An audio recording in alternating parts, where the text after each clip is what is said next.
Well, thank you for the introduction to both of us, Marilyn, and this is a great honor for me to have a chance to meet once again with one of our wonderful men who have spent part of their life in service for our country. And having had a little chance to meet Lee, I know he's going to entertain us very well with some great historical facts and about his experiences. But just to kick it off, Lee, I'd like to ask you, when did you start thinking about serving, and how did you then make that commitment?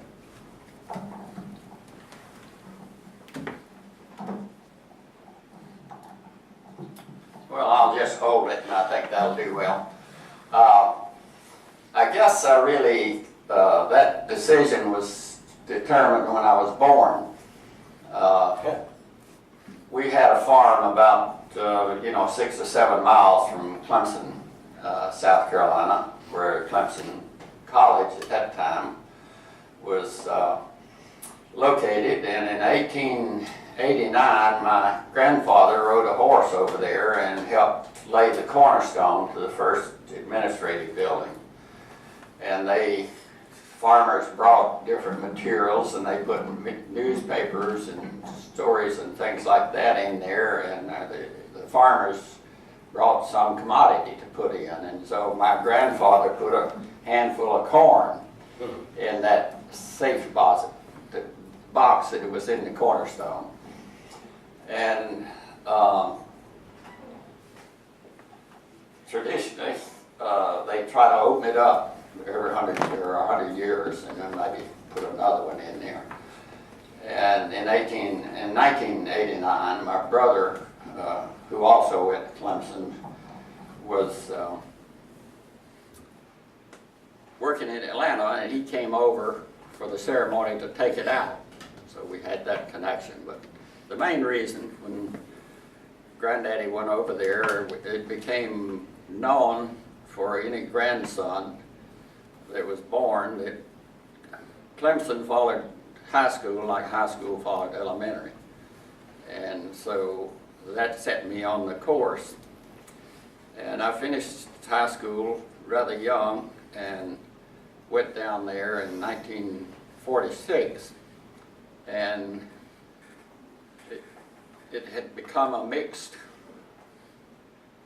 student body then, because all the veterans came back and they weren't going to make them take ROTC. So here I am, just 1 month away from turning 17, and sitting in the class with these big, huge guys with their combat boots on and all, and rather coarse behavior. I was intimidated, but I survived. And in 1950, I graduated and got my commission, and the Korean War started. So when they commissioned us, they said, you'll probably be gone. Is it not working?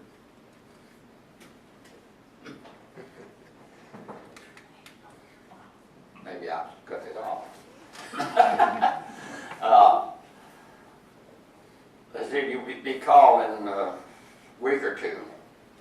Well, I went back home and helped my dad around the farm some, and I waited and I waited and waited, and finally in May of 1952 I got my call to active duty. And so I went to Fort Lee, Virginia, and there was a group of 10 or 12 Clemson guys that graduated were in the same class with me. So we wondered why we suddenly were delayed and then brought in. Well, there was a Clemson graduate there who was a lieutenant colonel, and he got curious too, and he started investigating and found that some clerk had laid a bunch of files on the cabinet, and they slipped off behind the cabinet. And so finally someone pulled that cabinet out in early 1952, and we all showed up at Fort Lee at the same time. So there we had a 4-month junior officer leadership school where they tried to bring us up to on Army regulations and things that we need to do in order to be a young officer. And after that 4 months, I got assigned, well, just the interesting side story is when we were finishing that, they gave us a piece of paper and had all these options on it of where do you want to go. Well, I immediately said Germany, you know, and I don't know why they wasted time doing that, because I don't think anybody got the place they wanted. So I was assigned to a basic training company there at Fort Lee, and went through an 8-week training cycle, bringing rookies in and trying to make soldiers of them. And that was an interesting experience. We were the only company on the entire post that got through the 8 weeks without anyone going AWOL. So we were honored in the final ceremony. And after that ended, I got promoted to first lieutenant and got my orders for Korea. And I don't know for sure, but I think that fact of what we did with that company for 8 weeks factored into me getting promoted within 6 months of being in. One little incident in that training, we had to take them, march out into the post there for 8 or 9 miles early evening, and then run the guys through crawling through under barbed wire with live machine gun fire over them. And so they needed one officer to go with them every time, and no one in our company was particularly wanting to step forward, and the captain said, all right, whoever goes through, just take a Jeep back to the post. And I said, I'll go. So I get back all cleaned up, relaxed when they come trudging in. So I had leave to go to home for 7 days, and then I took a train. I had an option of going however I wanted to Seattle. And I took a train to Atlanta and to Chicago, and then across the country to Seattle, top of the country. And it was January, and so I really enjoyed that, going through all that snow, and we'd be going along the edge of a river, and you'd see elk and stuff out there. So it was a really pleasant trip. So we get to Seattle, and they put a group together they called a casual officers group. So that group stayed together throughout the movement process over. And we sat around, and they delayed, and you know, it was a week or 10 days, and we were just sitting there twiddling our thumbs. And, just an interesting side story, General George Patton's son was in our group, and he was chomping at the bit, you know, wanting to get the hell over there and get with it, you know. And we all wondered, well, is he really that anxious, or he's just trying to live up to Daddy's reputation? So finally we got put on a plane to go to Tokyo. So we flew up to Anchorage and got there early morning and unloaded to get breakfast while they refueled. Got back on the plane, headed out to the very tip of the Aleutian Islands and went through the same operation, having a meal and then getting back on, and ended up in Tokyo. We got there, and they billeted us in what had been a Japanese officer's quarters. And I had a really funny feeling, you know, sitting there wondering what just a few years earlier was transpiring in that building, and what a drastic change it had been over a period of 6 or 7 years, it really sort of affected me to really be thinking about that. So again, we sat around and waited to the extent that we had some time, and they'd pick one officer out and say, you got some temporary duty over here for 5 days or something. And I got picked out to be the customs inspection guy. And I was inspecting the officers' bags that were shipping back to the U.S. And I opened up one bag, and this major was standing there, and they were going by ship, and there were several bottles of high-grade scotch in there. And I said, sir, you can't take that. He said, oh no, don't take that away from me. He said, I'll die on that ship without anything straightened out. You're gonna die. So suddenly they dispersed us, and another lieutenant and I were designated to go south to Idashima, which was a little island right off of Hiroshima. They had training facilities there, and he and I were designated to go train for 2 weeks to become a CBR defense officer. That means chemical, biological, and radiological. And I thought it was sort of ironic that here they picked an economist to go and learn about being that kind of defense person. And that was an interesting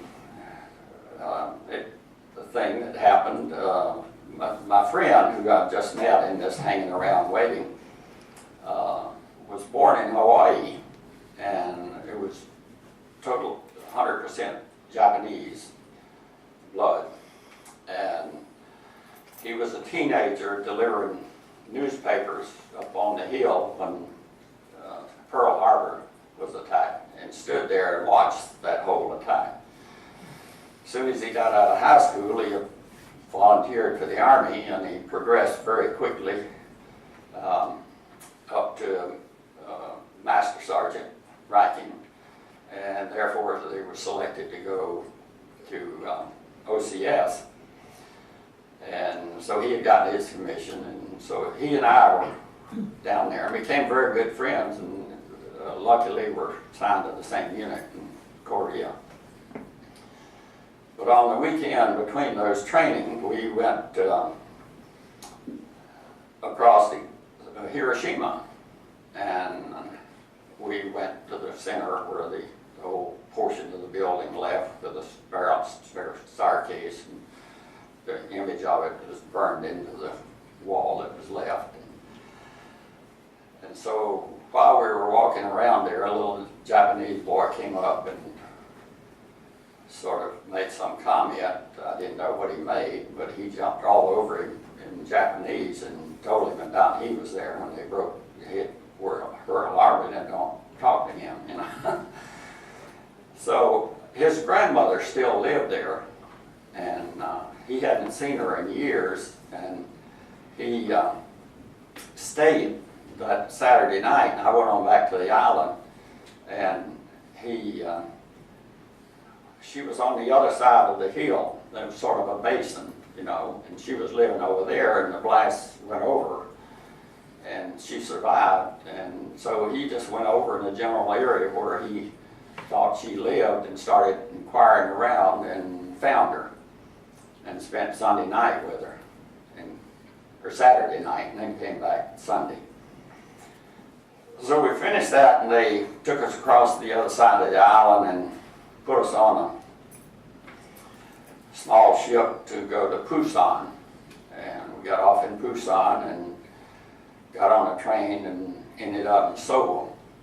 And that was where the 8th Army Korea Command was there. The 8th Army headquarters was in Tokyo, I think. And so, but there was a 8th Army operational unit, I guess you'd call it there.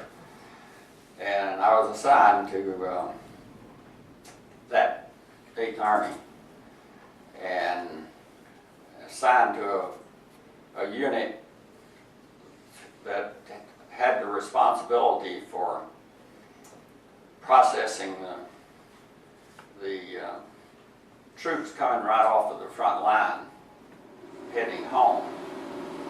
And that was an interesting experience.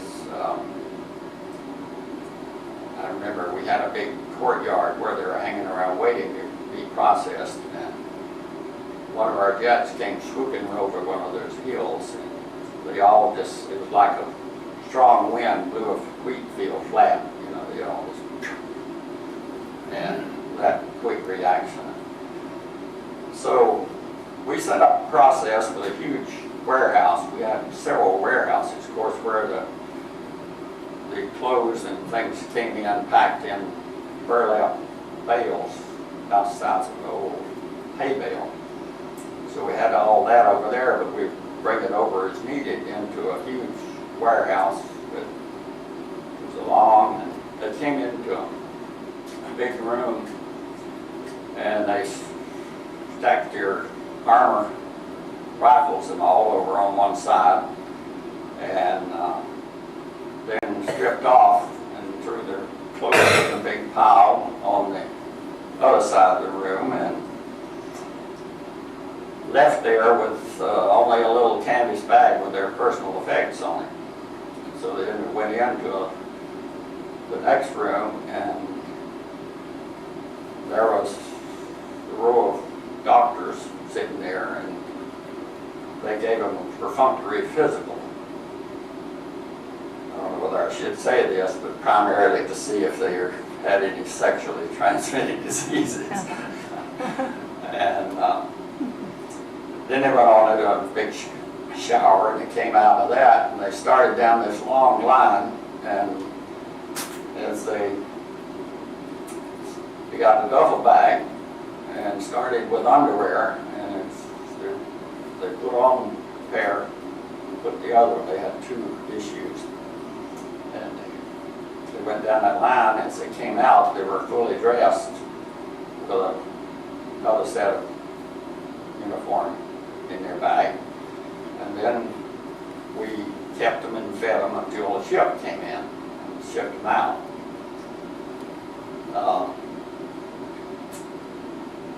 There were some interesting things there that we had a little Korean house that we had obtained right outside of our compound, and we established an officers club there so that we could have our meals up there and have a bar and all. And so the colonel told me that in addition to my regular duties, I was going to be club officer. So that entailed just managing that club, and every month going to Busan to buy a supply of beverages. And first time I went down, I was scared to death. Here I'm buying, it was, a cash deal. The Army didn't issue alcohol, but they had the facilities to provide it.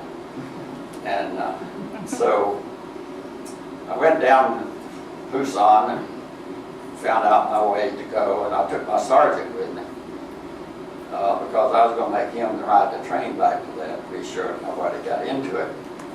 And so I met a lieutenant down there, and he was very helpful, and he said, "You don't have to have him ride back." He said, "We got a flat car here with two huge metal safes on them that are totally secure, and I'll arrange one of those for you."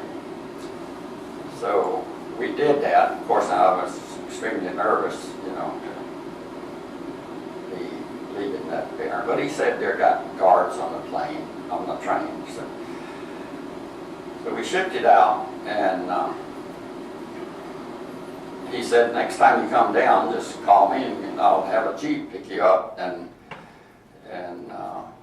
we'll arrange it and get you on the way." So that arrangement worked. Well, we became very good friends, and we had a breakage allowance in all of this process of shipping and handling, and it just incidentally, every trip down there, a bottle of scotch got broken before I left. And the lieutenant was happy to clean it up, you know. So that was sort of a reward to him. And in that process, we had, some Red Cross people located nearby with girls, and there was a hospital ship parked in, we were very close to Incheon, and there was a hospital ship anchored out there where the helicopters would bring wounded in. And so we would have a party and get a little band, and we'd invite the doctors and the nurses from the hospital ship and the others around there, and have a little dance and all, and then go our way. And so we did that frequently, and there was a Navy club right there on the down in Incheon, and so they would invite us to parties, and so we had a little social activity, and that it will be more about that later.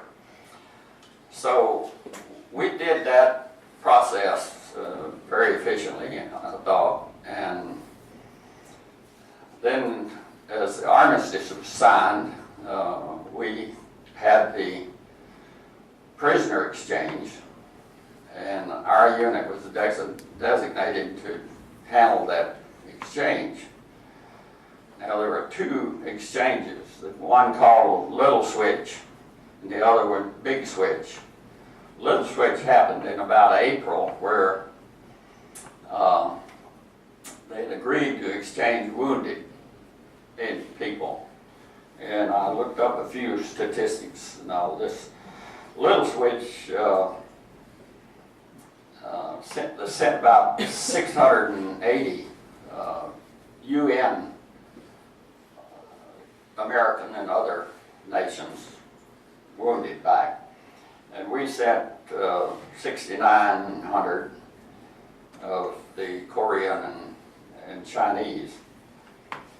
And then Big Switch, after the armistice, in July of 53, July 27th, I think, we started the prisoner exchange. And one of the big issues in the negotiations and all to have the armistice was whether prisoners had a choice of where they went. And there were a lot of South Koreans that were forced into labor in the soldiers in North Korea, and there were a lot of Chinese that didn't want to go back to mainland, wanted to go to Formosa. And so that went on for over a year, back and forth, and then they stopped negotiating a while and get back. And so they finally agreed, that they would. So our unit was designated to handle that, and we handled them through our main base there, the American soldiers and officers coming back. And at that time, every officer in our unit had been sleeping on a canvas cot for the time we'd been over there. And we arranged for these officers coming in, and we'd been prisoners, to have a bunch of single beds with innerspring mattresses with sheets and all of that shipped in. Well, needless to say, immediately every officer in our unit had one also. And So we had some interesting experiences there. A major came through that had taught me ROTC at Clemson, and he was happy to have somebody to visit with. There were 2 other Clemson graduates in my unit, and so we visited at night, and he told us that we knew that there was another Clemson graduate that finished the year before us, was up there, and the major said he made life difficult for himself because he resisted all their mind games. He'd argue with them and all, and so he got thrown in solitary and just treated horribly. And so they were really threatening him to call him, keep him under war crimes thing. And so they finally, got it settled. And he told us that they drove him down a road and stopped, and there was a path through the woods. And they said, walk over there, and there'll be an American vehicle over there.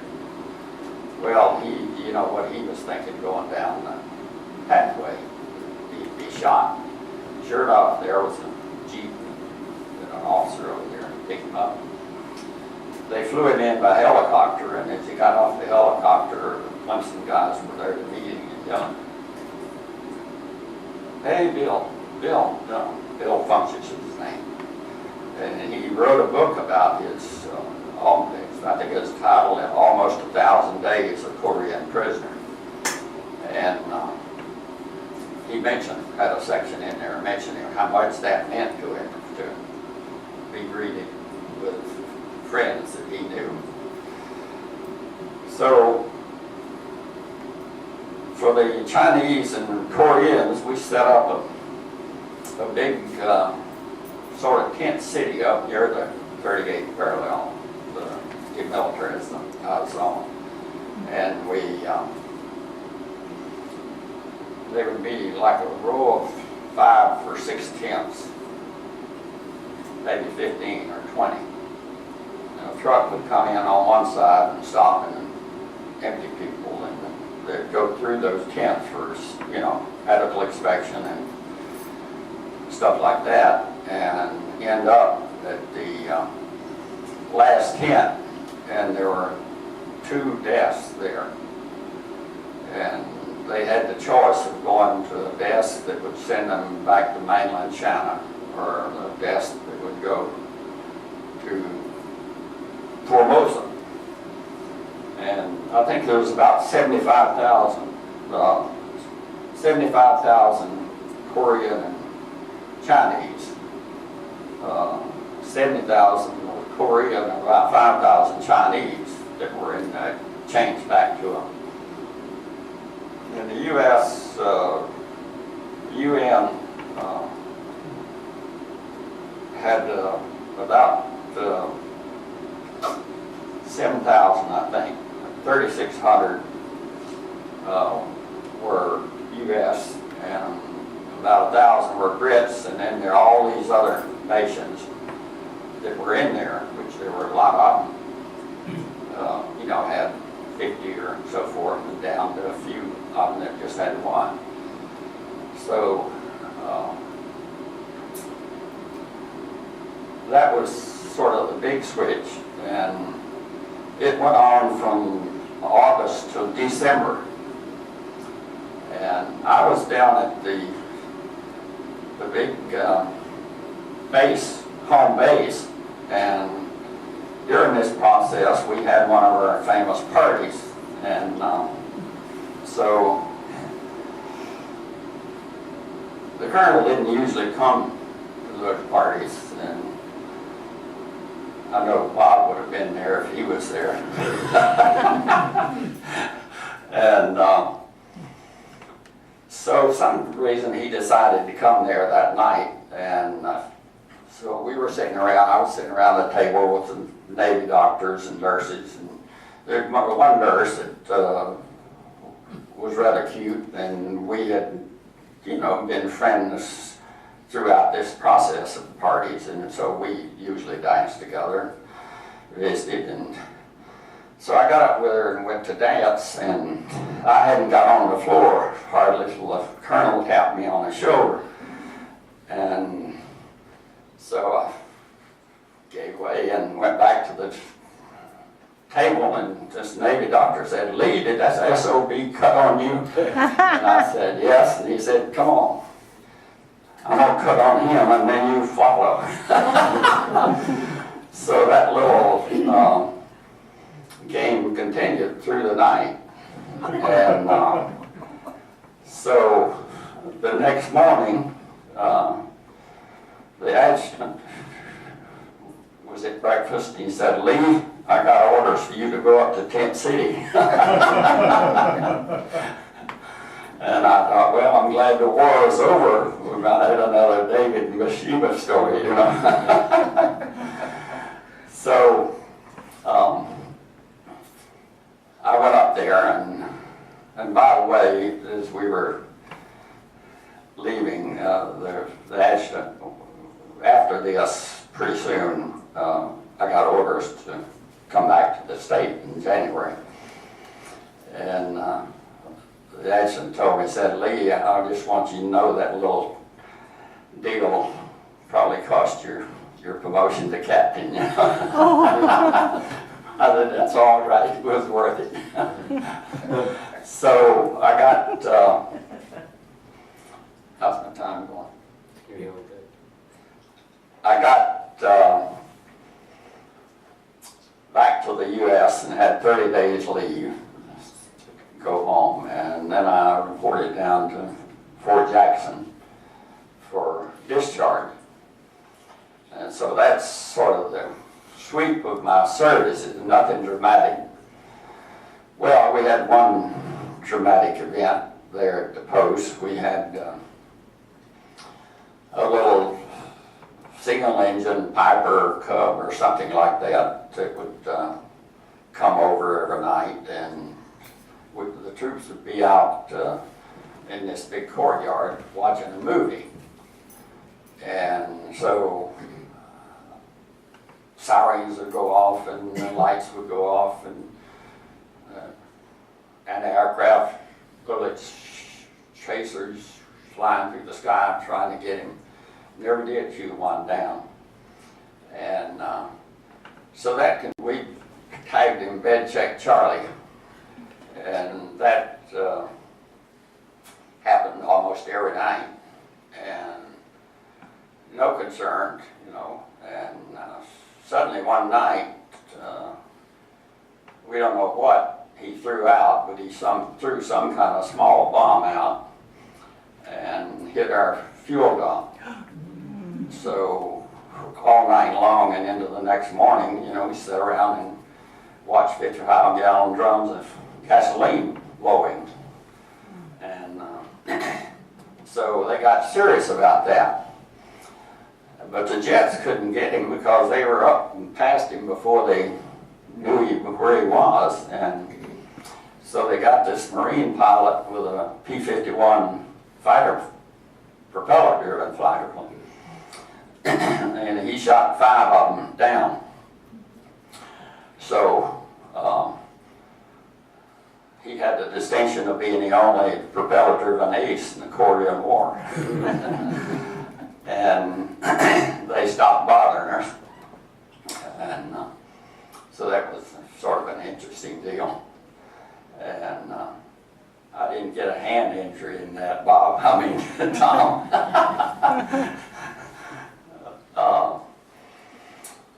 So I got back home, and I don't know whether I should go into anything or let anybody ask me a question if they want to.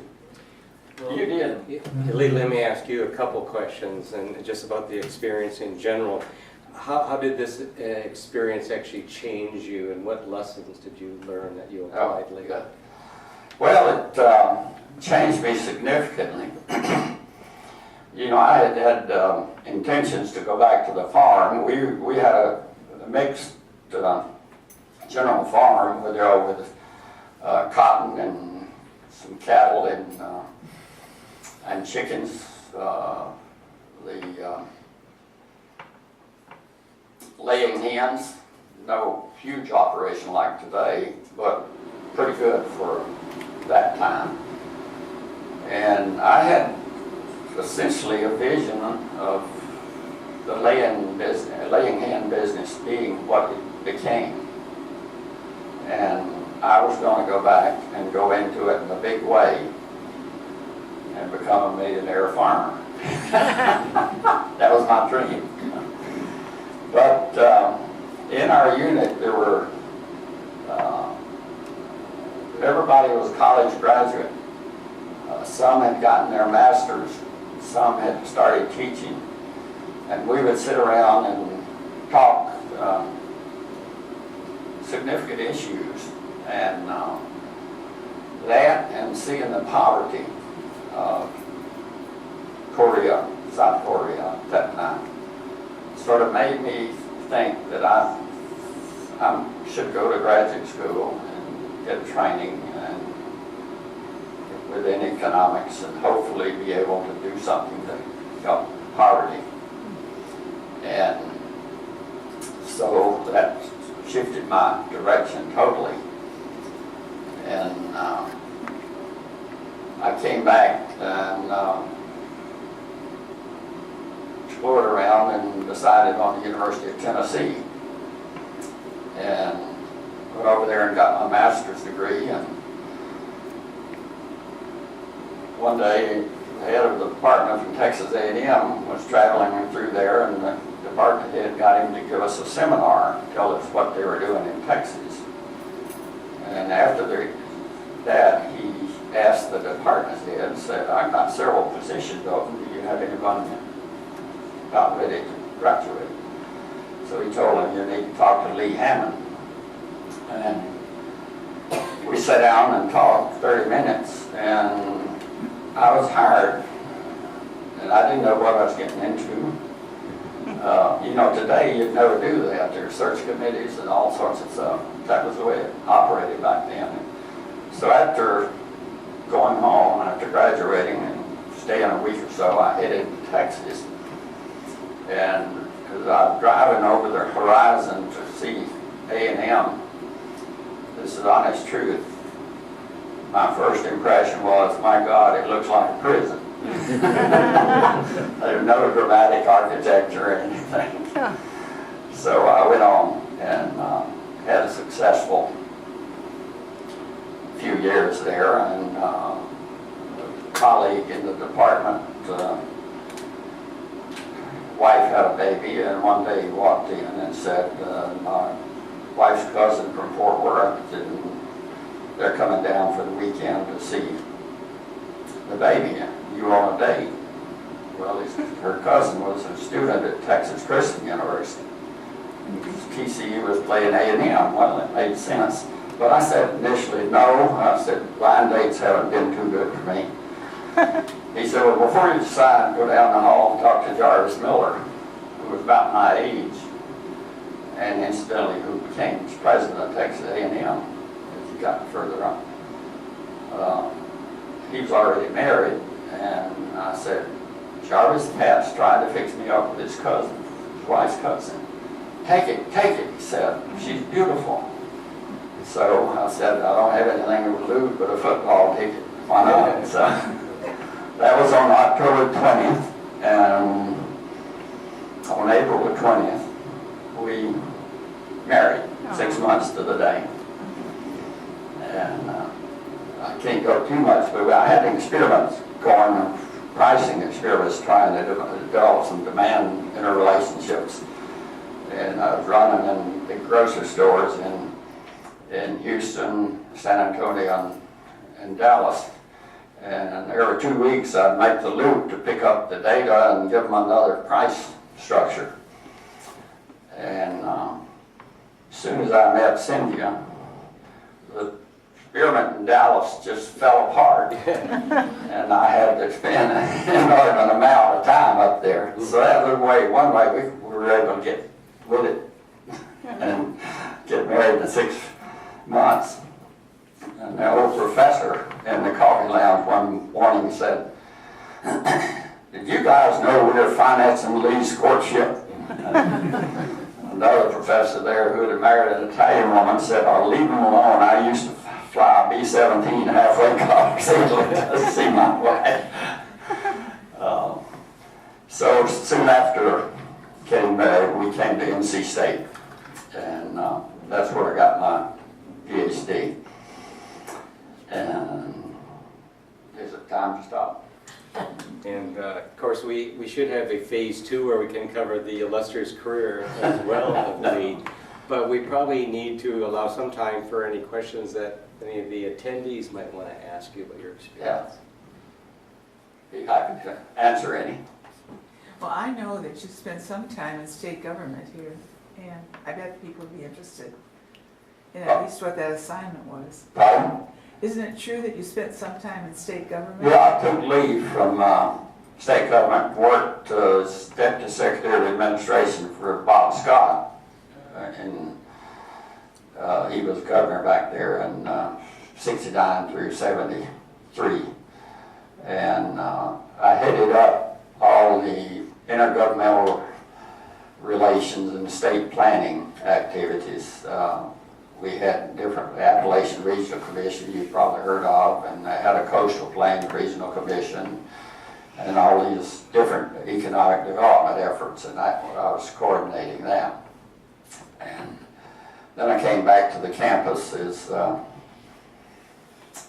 was Assistant Vice Chancellor, and worked there until Jim Hunt, who was a student in our department, became governor, and he wanted me to go on the Utilities Commission. They'd had a lot of controversy with unqualified people being appointed, and we were in the midst of the oil embargo and the rates going crazy, and so he said, "I want an economist on there." And I, you know, I was that tenure and professor and assistant vice chancellor. That's something not to give up lightly. And so I talked to the chancellor about it, and he said, "Don't worry, we'll have a place for you when it's over." It was an 8-year term.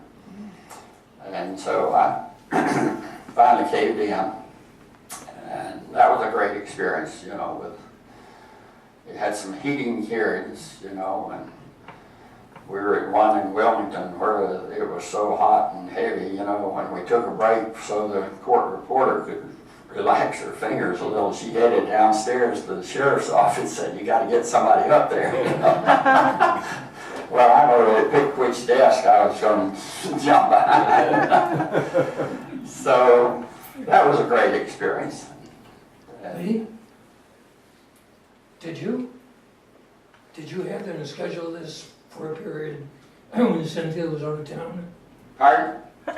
Did you have this talk scheduled for a time when Cynthia was out of town? No, it just happened that way. She's heard it before. So it was a good experience. You know, nothing dramatic, but just a portion of the supplying and working with in a war situation that we were close enough to, you know, hear the artillery and stuff like that. But I'll sort of end with this story about, I think my older brother saved my life. One of them had finished Clemson in 42 and spent all the war in South Pacific, jumping from island to island, and got wounded 2 times on Saipan and 1 time on Okinawa, and got back, and the 2 younger ones went to Europe, one in the artillery and the other in the infantry, and one in the infantry went through the Battle of the Bulge and survived without a scratch. And so when they came back, I asked them,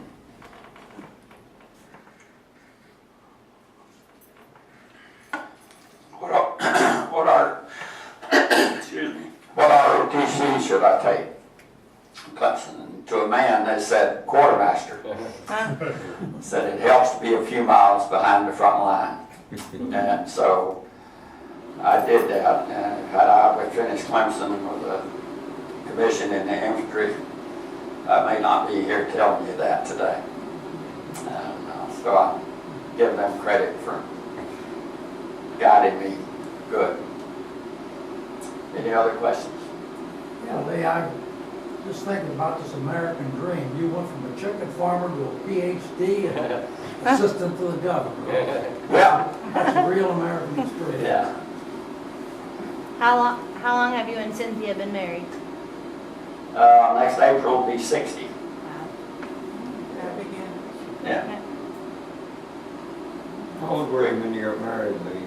Pardon? How old were you when you got married to Cynthia? She was 19, Wow. and I was almost 28, 27. That's what, because I was at 27 when I got married, but 2 months later I was 28. Oh, okay. That's about like May, Yeah. April to July. Well, everybody, some people thought, oh my goodness, that's mighty fast, and we proved them wrong. We knew what we were doing. How many times did Cynthia tell you you robbed the cradle?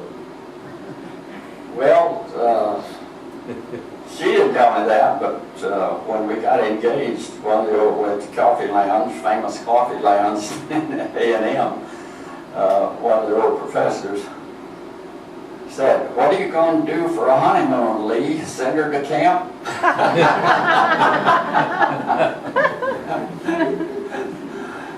So, I've had a good life and a lot of fun along the way. I don't think there's any other significant things. How long were you in the service total? 2 years, 2? yeah. How did you happen to choose Woodland Terrace to come and live here? Well, we lived down on Edwards Mill right close to Crabtree, and we were familiar with Magnolia Glen. And we looked around. I'd been on the endowment board at Springmore for years, and everybody thought I was going there, but we decided we didn't want to buy in one of these places because we wanted the flexibility of when one died, the other had the flexibility to take off if they wanted to. And so we were limiting it to, places like this. And we really liked Magnolia Glen, and I had to take over the affairs of my sister and her husband in Atlanta, and get them both in assisted living. They didn't have any children, and he didn't have any siblings, and so it fell on my responsibility. And when he died, I brought her up here. I put her into Sunrise there, right at Crabtree, and so as we were looking, we wanted to bring her where we were, so I wouldn't have to be driving somewhere to visit her. And so I expressed, Magnolia Glen just had the assisted living. They didn't have memory care, and I was pretty sure that she might eventually need to go to memory care. And expressed that, and they said, well, our company has one in Cary, Woodland Terrace. And so we came, and when we drove on the site, we sort of thought, this may be it, And that's when I put our name on the list, they said we got an assisted living unit open.